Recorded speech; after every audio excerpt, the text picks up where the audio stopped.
Hi friends, welcome back. Having been familiarized with different terminologies of EOR process in our part 1 and looking at the different improved oil recovery processes in part 2, which is again secondary recovery.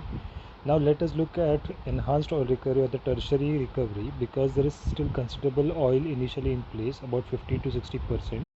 Although we will study each of the EOR techniques in detail in our subsequent slides, here I would like to give you an overview of the different EOR techniques, starting with immiscible gas injection. This is typically gas flooding of the reservoir, whereby the gas actually does not mix with the crude, however pushes the crude oil bank from the injector well to the producer well, thereby having considerable recovery of the oil. Now this can be carried out with different gas, basically starting with natural gas, which is abundant in oil fields, and that is what they use in Middle East. Then there is CO2, which is actually carbon capture and CO2 capture from the environment and reinjection into the atmosphere. And then we have nitrogen, which is basically an inert gas and plays a considerable role without actually mixing with the crude. Then there is miscible gas injection, where basically the gas mixes with the crude, thereby reducing its surface tension and viscosity. Now the same gases like CO2, nitrogen and natural gas are used.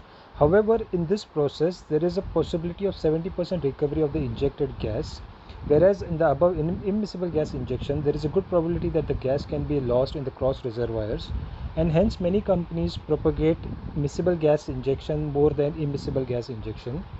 Now the other alternate method which can be used and a very effective tool for recovery is water alternating gas process, or a WAG process, whereby cycles of alternating gas and water are injected in the reservoir, thereby pushing the crude oil bank from the injector well to the producer well.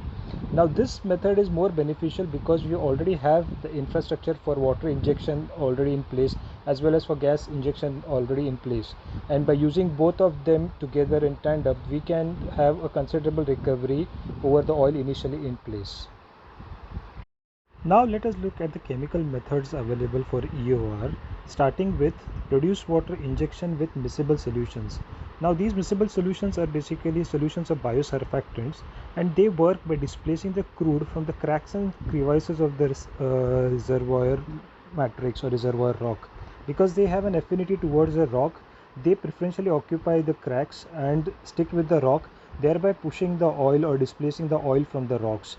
Then this oil is pushed by the produced water flood, which again moves it from the injector towards the producer.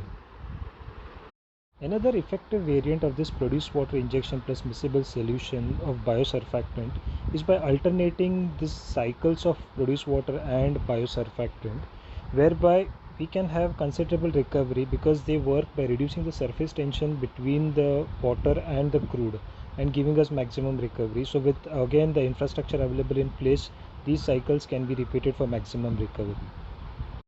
Another important EOR technique prevalent across the world and very effectively employed by many companies is polymer flooding. This is basically alkali surfactant and polymer solution, which comprises of around 30%, is injected with the water, which increases the water viscosity. Now the benefit of increasing the water viscosity is that it does not slip around the oil bank, whereby it reduces the water to oil mobility ratio to a preferential value of around 0.5 to 1. Now these repeated cycles of alkali, surfactant and polymer injection into the reservoir work in a very peculiar way, forming a team of effective displacement and EOR agents. First, the alkali, which forms an emulsion and it mobilizes oil from the rocks, thereby it preferentially occupies the cracks and crevices of the reservoir rock and displaces the oil to the top. Then the surfactants, which forms as a second cycle of flush, that creates a miscible solution whereby it reduces the surface tension, followed by a polymer injection, which forms a long chain polymer envelope which encapsulates the oil bank, and this is assisted with the produced water which is flushed from the upstream, which actually with the help of the polymer envelope tends to push this oil bank from the injector towards the producer, thereby ensuring maximum recovery from the oil initially in place. Now we have different types of polymers which are used, which is HPAM, that is hydrolyzed polyacrylamide, and then we have xanthan.